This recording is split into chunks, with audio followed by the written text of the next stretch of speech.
First Contact's Arrogance. High Admiral Zextal stood on the bridge of the Vexeri Empire's flagship Eternal Dominion, his scaled fingers drumming against the crystalline command console as he studied the holographic display of the solar system before him. The third planet, a swirling blue and green marble, had caught the Empire's attention after detecting primitive radio signals emanating from its surface. Another developing world, he muttered, mandibles clicking in amusement as the ship's sensors displayed the crude satellites orbiting the planet and the handful of basic space stations. How many is this now? Science Officer Verma. The 47th pre-FTL civilization. We've encountered this cycle, High Admiral. Verma responded, her own scaled features illuminated by the soft purple glow of her data terminal.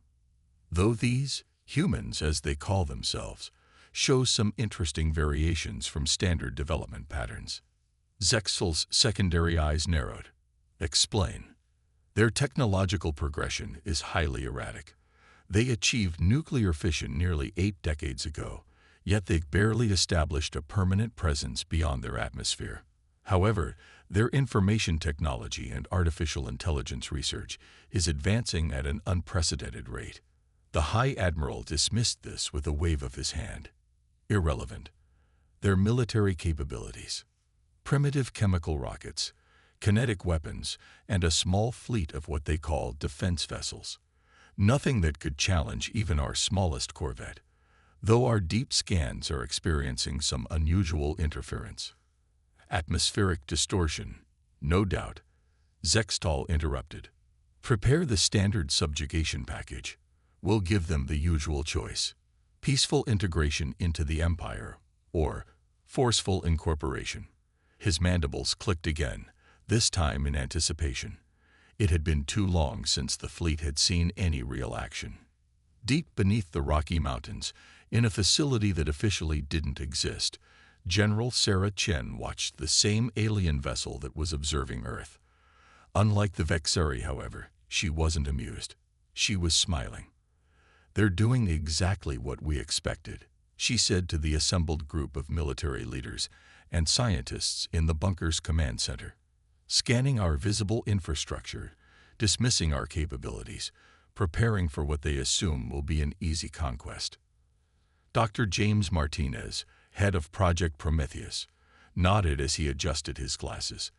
The decoy network is working perfectly. They're seeing exactly what we want them to see. An emerging civilization that barely understands the basics of space travel.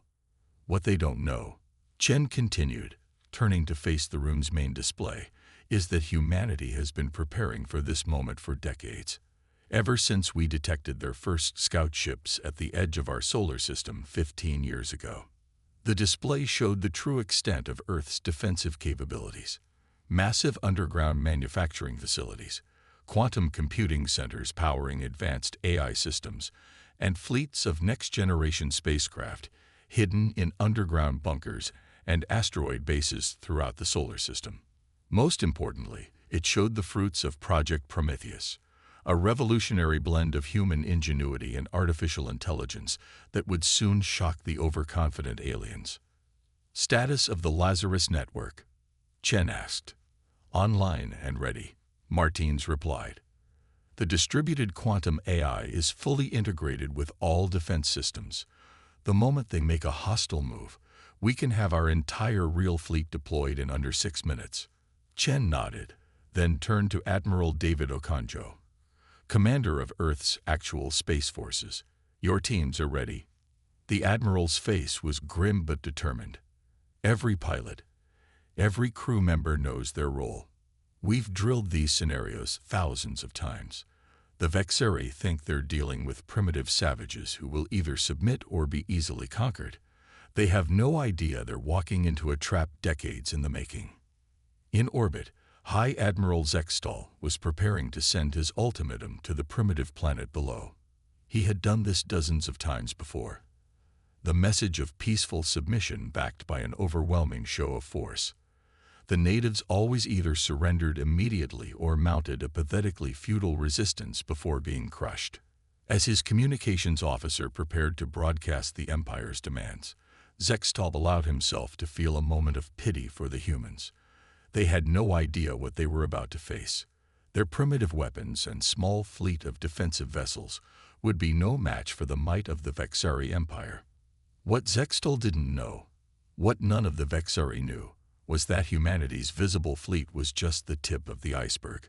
The real battle was about to begin, and the Empire was about to learn a harsh lesson about underestimating human ingenuity. In her mountain bunker, General Chen gave a small nod to her communications officer. Let them make the first move. The moment they broadcast their ultimatum, implement Protocol Zero Dawn. Let's show these aliens exactly what humanity is capable of. The trap was set. The Vexari Empire was about to discover that humanity's greatest weapon wasn't their hidden fleet, their advanced AI, or their secret technology. It was their ability to appear weak when they were strong, and their talent for letting arrogant enemies walk right into carefully laid traps. The game was about to begin, and Earth was playing for keeps. The hidden arsenal. The Vexari ultimatum echoed through Earth's communication channels, its tone dripping with condescension. High Admiral Zextal's holographic image loomed over every major city's skyline, a testament to the Empire's technological prowess, or so they thought. People of Earth, the alien commander's translated voice boomed. Your civilization has been deemed worthy of integration into the Vexari Empire. Submit peacefully, and you will be granted protectorate status. Resist, and we will demonstrate why no species has ever successfully defied imperial rule. In the Rocky Mountain Command Center, General Chen watched the transmission with her senior staff. The corner of her mouth twitched upward as she noted the theatrical timing of the aliens' dramatic pauses. They certainly love their spectacle, Admiral Okonjo remarked dryly. Shall we give them our response? Chen nodded to Dr. Martinez. Initialize Protocol Zero Dawn. Let's show them what a proper light show looks like. Throughout the solar system, humanity's hidden arsenal stirred to life. Deep within Mercury's scorched surface, massive energy collectors emerged from camouflaged bunkers, their quantum capacitors humming with stored solar power. In the asteroid belt, what appeared to be ordinary rocks split apart, revealing sleek warships equipped with technology that had been carefully kept hidden from prying eyes. Beneath the surface of Mars, automated factories that had been manufacturing in secret for decades activated their launch sequences. On Earth's moon, what the Vexari had dismissed as abandoned mining sites suddenly blazed with activity as hangar doors concealed by regolith opened to reveal squadrons of advanced fighters. The Lazarus Network, Earth's quantum AI defense system, came fully online. Unlike the primitive artificial intelligence the Vexari had detected in their scans, this was a system that had been developed and refined for years, specifically designed to counter alien technology. On the bridge of the Eternal Dominion, Zextal was about to order his fleet to take up attack positions when his sensor officer's panicked voice cut through the command center. High Admiral, multiple signatures appearing throughout the system, energy readings off the scale. This can't be right. Before Zextal could demand clarification, space itself seemed to ripple around his fleet. Hundreds of human vessels materialized from what had appeared to be empty space, their hulls covered in metamaterial camouflage that had rendered them invisible to Vexari sensors. Impossible, Zextal whispered, his mandibles clicking rapidly in agitation. Their technology was primitive. We saw their capabilities. You saw what we wanted you to see. General Chen's voice came through on all frequencies, accompanied by her holographic image replacing Zextal's over Earth cities. While you were busy looking down on our primitive civilization, we were studying your every move, preparing for this moment. The human ships moved with a fluid grace that shouldn't have been possible for such a young spacefaring race. Their formations were perfect, their movements coordinated by the Lazarus Network with microsecond precision. Dr. Martinez watched from his station as the AI system adapted in real time to Vexari countermeasures. The quantum processors are already analyzing their shield frequencies, he reported. We'll have targeting solutions in 30 seconds. But the ships weren't Earth's only surprise. From Jupiter's atmosphere, massive antimatter containment facilities that had been hidden in the gas giant storms emerge, ready to power weapons that the Vexeri had believed were centuries beyond human capability. "This is impossible," Science Officer Verma stammered, her scales paling as new data flooded her screens. "Their energy signatures, their drive systems, they're more advanced than our own." "Not more advanced," Admiral Okonjo's voice cut in on the command channel. "Just different. We knew we couldn't match your empire's thousands of years of development head-on, so we found our own path. While you perfected your existing technology, we experimented with approaches your doctrine dismissed as impractical." The human fleet's first demonstration came not as an attack, but as a defense. As the Vexeri ships opened fire, their energy weapons met shields based not on conventional barrier technology, but on quantum field manipulation that turned their own power against them. "You rely too heavily on fusion-powered energy weapons," Chen explained, her voice calm and professional. "So we developed defenses that use your own attacks to strengthen our shields. Humanity's greatest strength isn't our technology. It's our ability to think around problems rather than through them." Zextal watched in growing horror as his fleet's opening salvos not only failed to damage the human ships, but seemed to make their defenses stronger. The supposedly primitive species had not only matched Vexeri military technology, but had developed specific counters to it.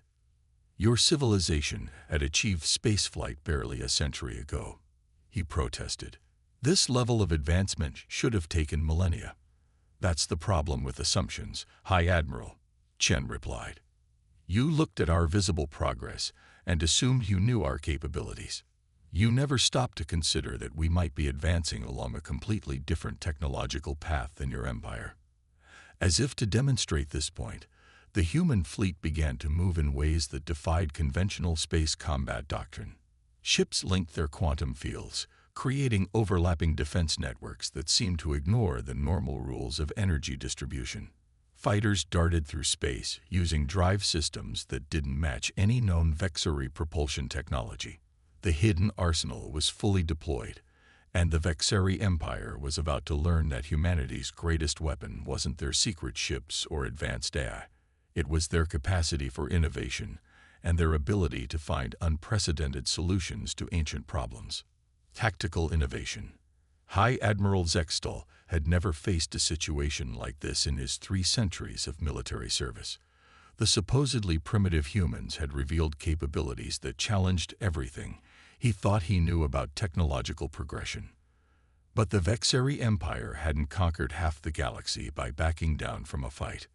"All ships, combat formation Delta 7, he commanded, his voice steady despite his inner turmoil. "Show these upstarts the difference between having advanced technology and knowing how to use it." The Vexeri fleet shifted into their traditional attack pattern, a formation that had broken countless enemy lines across 1,000 battles. But as their ships moved into position, something strange began to happen. In the Rocky Mountain Command Center, Dr. Martinez watched the Lazarus Network's quantum processors analyze the alien formation in real time. "They're exactly as rigid in their tactics as our probes suggested," he reported. "The AI is predicting their maneuvers with 99.7% accuracy." General Chen nodded, her eyes fixed on the tactical display. "Execute Operation Mosaic." The human fleet suddenly fragmented into smaller groups, each moving independently yet somehow maintaining perfect coordination. Where the Vexari expected to face a traditional battle line, they instead found themselves confronting what seemed like organized chaos. "What are they doing?" Zextal demanded as his tactical officers struggled to make sense of the human movements. "This violates every principle of space combat doctrine." "That's precisely the point." Admiral Okonjo's voice came through the command channel. "You've spent millennia perfecting your doctrine, making it so efficient that it's become inflexible. We spent our time learning how to be unpredictable." The human ships darted through space in patterns that seemed random, but were actually carefully choreographed by the Lazarus Network. Small squadrons would appear to break formation, tempting Vexeri pursuit ships to give chase, only to lead them into carefully prepared crossfires. On the bridge of his flagship, Zextal watched in growing frustration as his forces' attempts to engage the humans in traditional ship-to-ship combat were consistently thwarted. The human vessels would close to what seemed like weapons range, only to execute maneuvers that should have torn their ships apart. "Their inertial compensation technology is impossible," Science Officer Vermont exclaimed. "The Q-forces alone should be crushing their crews." "Quantum field manipulation again," Dr. Martinez explained over the command channel, a hint of pride in his voice. "We're not trying to resist the forces, we're redirecting them. Your sensors can't get a lock on our ships because they're literally riding the quantum wake of their own momentum." The battle continued to unfold in ways that defied conventional military wisdom. Human ships would seemingly take critical hits, only to have their quantum shields redirect the energy into counterattacks. Fighters would dive straight through Vexeri formation, their exotic propulsion systems leaving trails of quantum distortion that played havoc with enemy targeting systems. But it wasn't just technology that was proving decisive. The human tactics themselves seemed to evolve as the battle progressed. The Lazarus Network was learning from every exchange, updating its combat algorithms in real time and sharing the insights across the entire fleet. "Sir, we're detecting anomalies in our targeting systems," a Vexeri weapons officer reported. "The humans seem to be learning our firing patterns." "Not just learning them," Chen replied, having left the channel open deliberately. "We're anticipating them. Every shot you fire, every maneuver you make, adds to our understanding of your combat doctrine. The longer this battle goes on, the more predictable you become to our systems." To demonstrate this point, a squadron of human destroyers executed a series of synchronized jumps that scattered a Vexeri battle group's formation. As the alien ships tried to regroup, human fighters swept through the gaps in their lines, their quantum-tipped weapons bypassing shields calibrated for conventional energy attacks. "Impossible." Zextal slammed his scaled fist against his command console. "No targeting system can coordinate attacks that precisely across multiple vectors." "That's because we're not using conventional targeting systems," Martinez explained. "The Lazarus Network doesn't just control our ships, it creates a quantum-entangled battle space where every vessel acts as both an individual unit and part of a greater whole. We're not coordinating our attacks after the fact, we're moving as a single organism." The implications of this revelation sent shockwaves through the Vexeri command staff. Their empire had always assumed that technological advancement would follow a linear path, with each development building on established principles. But the humans had taken a completely different approach, creating systems that worked together in ways the Vexeri had never considered possible. As the battle continued to unfold, it became clear that this wasn't just a clash of technologies, it was a fundamental difference in thinking. The Vexeri's strength lay in their perfect execution of proven strategies. Humanity's advantage was their ability to create entirely new strategies on the fly, backed by technology specifically designed to support unconventional warfare. The question was no longer whether the humans could stand against the Vexeri Empire. They had already proven that. The real question was how the Empire would respond to facing, for the first time in its history, a species that had not only matched their military might, but had done so in a way they barely understood. The tables turn. As the battle entered its sixth hour, High Admiral Zextal was facing a crisis unlike anything in Vexeri military history. His fleet's numerical and technological advantages had been nullified by human ingenuity, and now he was watching his carefully structured command hierarchy begin to unravel. "High Admiral, we're receiving conflicting orders across multiple command channels," his communications officer reported, mandibles twitching in distress.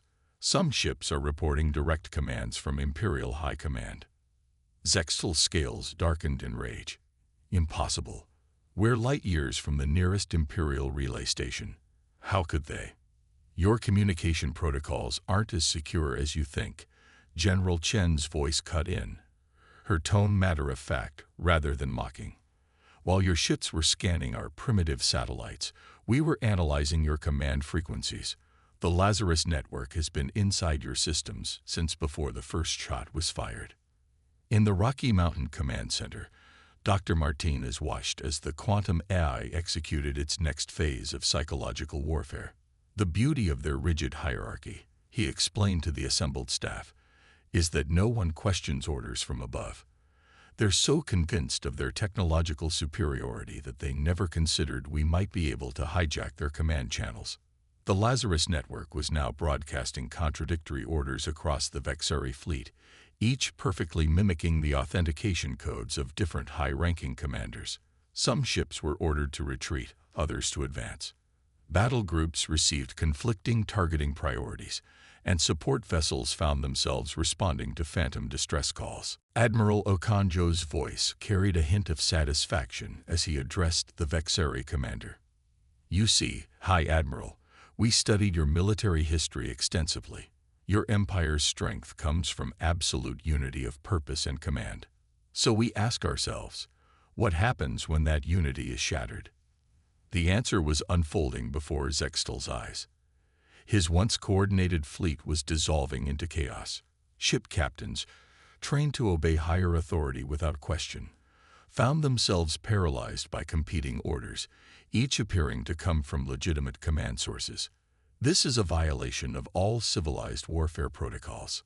Science Officer Verma protested, her analytical mind struggling to cope with the humans' unconventional approach. "There's your problem," Chen replied. "You assume everyone fights by the same rules. Humanity learned long ago that the key to surviving against superior forces is to change the rules of engagement." The human fleet pressed their advantage, but not in the way the Vexari expected. Instead of launching a decisive attack against their disorganized enemy, they began a series of psychological operations that struck at the very foundation of Vexari military doctrine. Holographic projections made human ships appear to be everywhere and nowhere at once. Quantum field manipulations created ghost signatures that drew Vexari fire away from actual targets. The Lazarus network began broadcasting tactical discussions between ship commanders, letting the Vexari listen in on strategies that seemed reckless, even suicidal, until they worked perfectly. "They're not just defeating us," Verma realized, her voice hollow. "They're making us question everything we thought we knew about warfare." In the command center, General Chen watched as the Vexari fleet's formation continued to deteriorate. "Humanity's greatest weapon has always been our ability to adapt," she explained to her staff. "We knew we couldn't match their fleet size or their centuries of technological development. So we found ways to turn their strengths into weaknesses." The Lazarus network was now implementing its most sophisticated psychological warfare protocols. It began sending detailed technical analyses to Vexari science officers, explaining exactly how human technology worked, revealing approaches so innovative that they challenged the fundamental assumptions of Vexari scientific doctrine. "Your empire's problem," Martinez broadcast to the increasingly demoralized Vexari fleet, "is that you've spent too long being the teachers. You've forgotten how to learn. Humanity, on the other hand, has always been a species of students. We look at problems from every angle, question every assumption, and never stop asking, what if?" Zextel watched helplessly as his fleet's morale crumbled. Ships were beginning to act independently, their commanders no longer certain which orders to trust. The perfectly orchestrated military machine of the Vexari Empire was breaking down in the face of human psychological warfare. "This isn't combat," he protested. "This is chaos." "No," Admiral Okonjo corrected him. "This is evolution. We're showing you what happens when a species spends its entire history adapting to overcome stronger opponents. You develop your technology and tactics in a straight line, always building on what came before. We developed ours like a tree, branching out in every possible direction, keeping what worked and learning from what didn't. The human fleet's movements became even more unpredictable, yet somehow more coordinated. Ships would break formation in ways that seemed to invite attack, only to spring elaborate traps that turned the Vexari's own tactical doctrine against them. The Lazarus network was now anticipating their responses so perfectly that it seemed to be reading their commanders' minds. As the battle continued to unfold, it became clear that this wasn't just a military engagement. It was a clash between two fundamentally different approaches to warfare. The Vexari's strength lay in their perfect execution of established strategies. Humanity's advantage was their ability to create new strategies on the fly, backed by technology specifically designed to support unconventional warfare. Victory through ingenuity.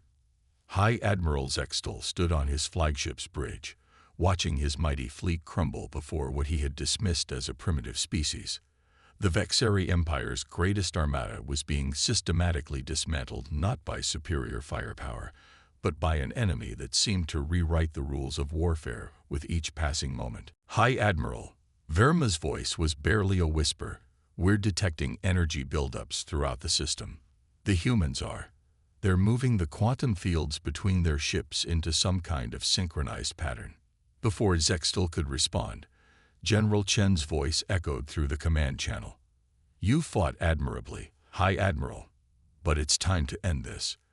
We're giving you one chance to withdraw your forces and acknowledge Earth's sovereignty. What happens next is your choice.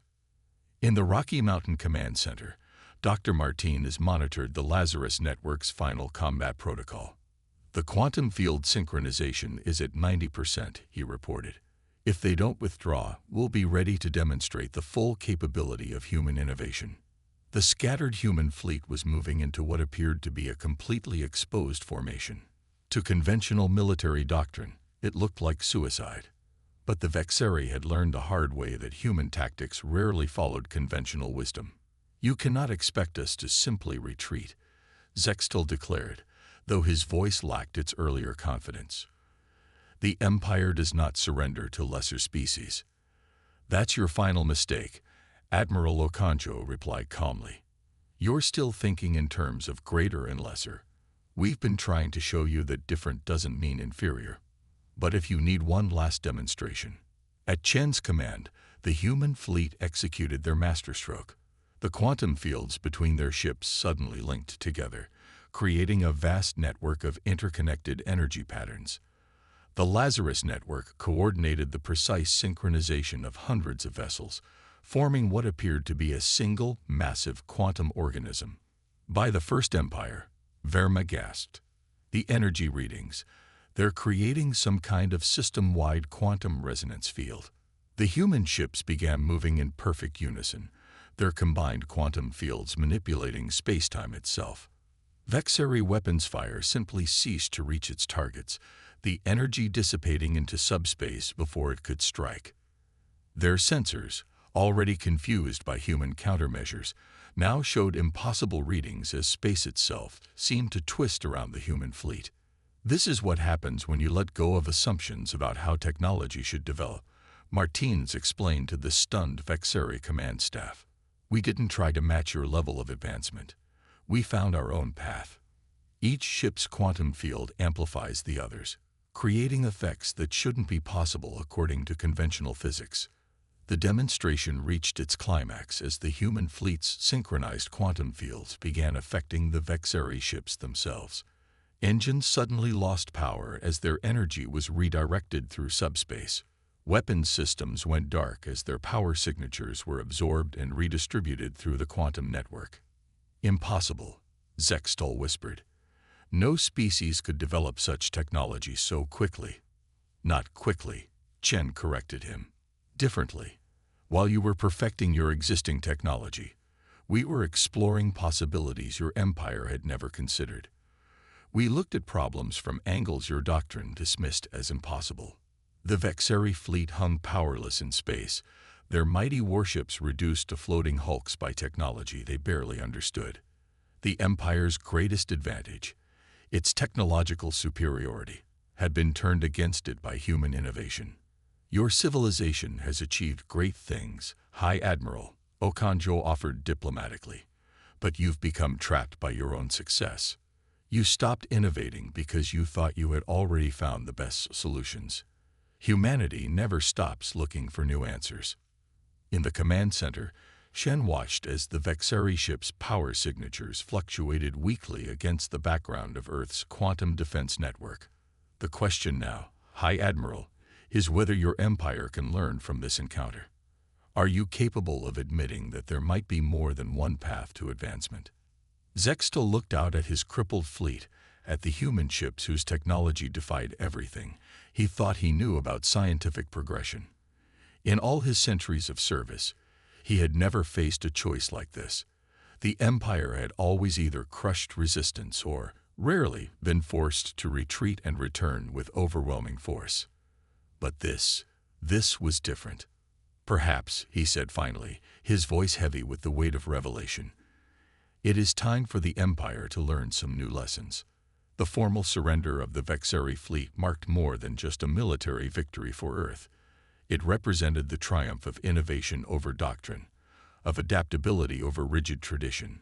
Humanity had proven that technological advancement didn't have to follow a predetermined path, that creativity and unconventional thinking could overcome seemingly insurmountable odds. As the Vexeri ships prepared to withdraw, General Chen gathered her staff in the command center. Today we've shown that humanity's greatest strength isn't our technology or our weapons, she said. It's our ability to imagine new possibilities and find unexpected solutions. We won not because we were stronger, but because we dared to think differently. The stars watched silently as the mighty Vexeri fleet departed Earth's solar system, leaving behind not just a battlefield, but a moment that would reshape the galaxy's understanding of what it meant to be an advanced civilization. Humanity had announced its presence on the galactic stage, not with brute force, but with ingenuity, creativity, and the unstoppable power of innovation.